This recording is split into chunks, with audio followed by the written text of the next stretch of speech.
Well, the January 6th committee now is trying to get America's attention with a big move, announcing its first hearing is going to get underway next Thursday at 8 p.m. during prime time. Lawmakers are promising the findings from over 1,000 interviews as well as never before seen evidence from the day. Still no word, though, on who of those 1,000 witnesses will testify. Democratic Chairman Benny Thompson expects there to be as many as 8 hearings this month.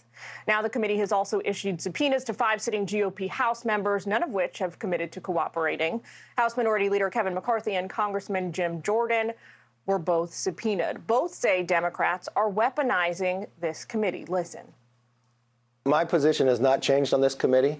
It's not valid because Republicans were not allowed to appoint anybody. This is purely political. Is this the way they want to go forward? Do you want one party being able to subpoena the other party, the majority party being able to subpoena the minority party, and play the politics that I think they're playing here?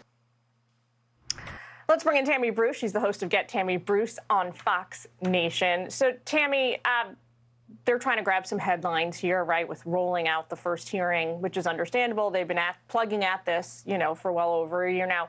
I guess the first question to ask is there anyone left in America whose mind is not already made up about what happened on January 6th, what they saw? Is there anybody whose sort of take on this is still mutable? I don't think so. I mean, we've seen certain people who did horrible things that day who have undergone trials or pled guilty and they're serving time in jail. So we know there's action that's been taken. There was also an FBI investigation, which legacy media rarely talks about, which found no evidence to some large-scale plot involving Donald Trump to overturn the election. But that also, again, just kind of went out into the ether because it didn't serve a political narrative. But what I think this will do, and this tells you how concerned the Democrats are about their own base, and I think this is not going to be well received by Democrats or independents, considering what's going on in the country, right? We're seeing them not, as you've just reported, not be able to get their act together about what to do regarding what's plaguing our society when it comes to mental health and drug abuse and the gun abuse. So they can't do that, but they're going to roll out major Broadway theater over this targeting, effectively, of Donald Trump and his supporters. This is a classic Star Chamber, which is like a secretive hearing or a pre-planned hearing that is meant to persecute one individual. Americans don't like that, since we know there are so many things that are affecting our lives. Inflation, crime, the border, international drama. So this is not going to land well at all.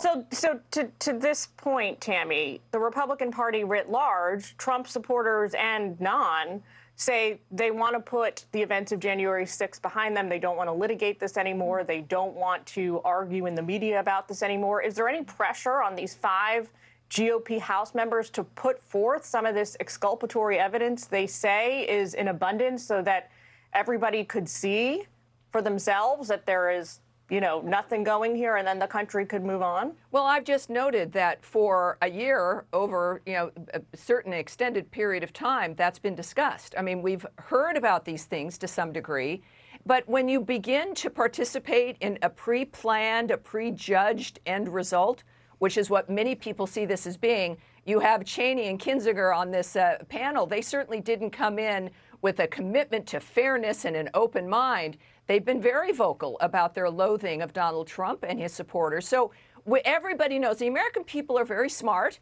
They're informed. Certainly the people watching this network are.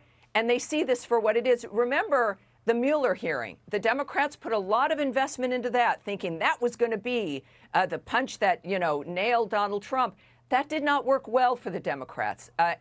So I think that the American people already know. We've seen what's gone on. We understand the variety of what happened on that day, but we also know political gaslighting when we see it, and especially with the country in such dire straits.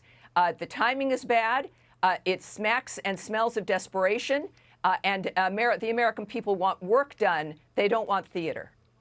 Tammy, it is now time for something completely different, because while I have you here, I want to ask you about Seattle, where citizens are paying this very steep price right now for officials' decisions there last year to defund the police. A leaked internal memo now shows the department can no longer take on any new adult sexual assault cases this year. They are at capacity. They say, quote, the community expects our agency to respond to reports of sexual violence and at current staffing levels. That objective is unattainable. Let's break down the numbers. At the end of 2019, there were over 1,200 deployable officers. That then dropped to 958 in December 2021. And then from 2020, during the summer of defund until now, 401 officers have left the force, 145 new ones hired only. Are you shocked? Well, no. I mean, we saw that unfold not just in Seattle, but across the country when you've got rhetoric that demonizes law enforcement when political leadership, particularly in Democrat cities, don't have the back of the police. And these are people who leave their homes every day to go and risk their lives and their futures for total strangers in their community. So, of course, people are going to not choose that as a career or leave to go to a city that does support them. And this is the problem for the Democrats and the base in these cities. They don't think about the impact of what might be exciting rhetoric. But my goodness, everybody cares about being able to investigate sexual assaults, rape, the dynamic of what happens in women's lives in general and in everyone's lives. And now they're seeing that, wait a minute, the police actually do these things. There is a repercussion to this kind of rhetoric. And it goes to our previous conversation. This is what is being discussed at the kitchen table. This is what Americans face every day, not just in Seattle, but in other cities where the police, like frankly here in New York, where they might come, they might not come, or in Los Angeles, where you have DAs that will not prosecute. This is the kitchen table daily life experience.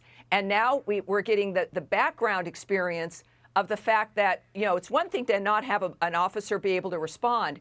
But when there is a rape that is reported, they can't even really investigate it. I mean, this is horrible, and this is what has got to be dealt with and solved. It is the rhetoric has done this.